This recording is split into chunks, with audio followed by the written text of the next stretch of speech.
मुंबई विद्यापीठाच्या सिनेट निवडणुकीचा आज निकाल लागणार आहे। निकाल पुढे ढकलण्याची स्टुडंट युनियनने याचिका उच्च न्यायालयामध्ये केलेली होती, मात्र ही याचिका कोर्टाने फेटाळलेली आहे।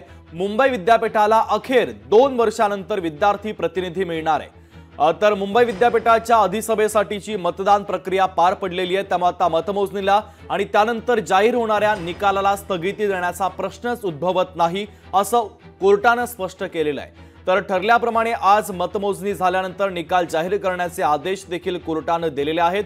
तर या निवडणुकीमध्ये आता कोण बाजी मारतं हे पाहणं देखील तितकंच महत्त्वाचं आहे। मुंबई विद्यापीठाच्या सिनेट निवडणुकीचा आज निकाल आहे। बहुचर्चित अशी निवडणूक आणि या निवडणुकीचा आज निकाल लागतोय। निकाल पुढे ढकलण्याची स्टुडंट युनियनने याचिका केलेली होती, मात्र कोर्टाने ती याचिका देखील फेटाळलेली आहे। मुंबई विद्यापीठाला अखेर 2 वर्षाच्या प्रतीक्षेनंतर विद्यार्थी प्रतिनिधी आज मिळणार आहे।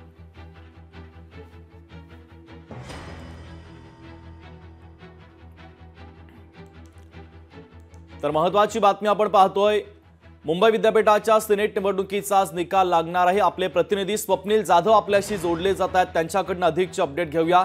स्वप्नील, बहुचर्चित असलेल्या मुंबई विद्यापीठाच्या सिनेट निवडणुकीचा आज निकाल लागतोय। अनेकांची प्रतिष्ठा या निवडणुकीच्या निमित्तानं पणाला लागल्याचं पाहायला मिळतंय। साधारणतः किती वाजेपर्यंत या निकालाचं चित्र स्पष्ट होण्याची शक्यता आहे?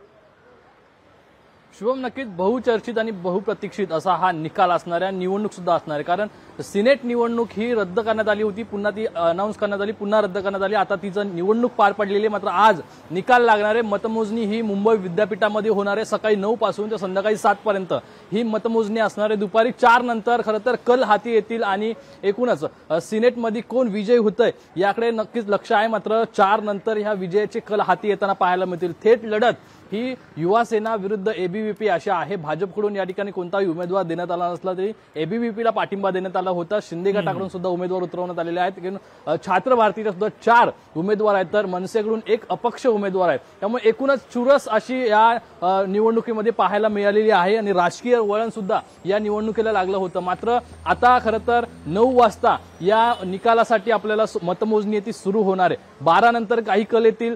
जी काही प्रिफरन्स वोटिंग आहे त्याप्रमाणे मतमोजणी होणार आहे। त्यामुळे संध्याकाळी 7 पर्यंत जे अंतिम निकाल आहे तो हाती येणार आहे। युवा सेना 2018 प्रमाणे पुन्हा एकदा 10च्या 10 उमेदवार जिंकून आणताय का याकडे सर्वांचं लक्ष असणार आहे। युवा सेनेला घवघवीत यश प्राप्त होतंय की वेगळा काही निर्णय येतोय याकडे सर्वांचं लक्ष लागलेलं आहे। अगदी स्वप्नील, आजच्या या निकालाकडे संपूर्ण राजकीय वर्तुळाचं लक्ष लागल्याचं पाहायला मिळते। तुर्तास दिलेल्या माहितीबद्दल धन्यवाद। या निवडणुकीचे वैशिष्ट्य आणि अधिकचा तपशील ग्राफिक्सच्या माध्यमातून आपण पाहूयात। सिनेट निवडणूक हिची मतमोजणी आता मुंबई विद्यापीठात होणार आहे। सकाळी 9 ते संध्याकाळी 7 वाजेपर्यंत मतमोजणी होणार आहे। 10 जागांसाठी 28 उमेदवार निवडणुकीच्या रिंगणात आहेत। या निवडणुकीमध्ये युवा सेना आणि अखिल भारतीय विद्यार्थी परिषद यांच्यामध्ये मुख्य लढत होणार आहे। त्यामुळे आता कोण बाजी मारणार, संध्याकाळी 7 नंतर चित्र स्पष्ट होणार आहे।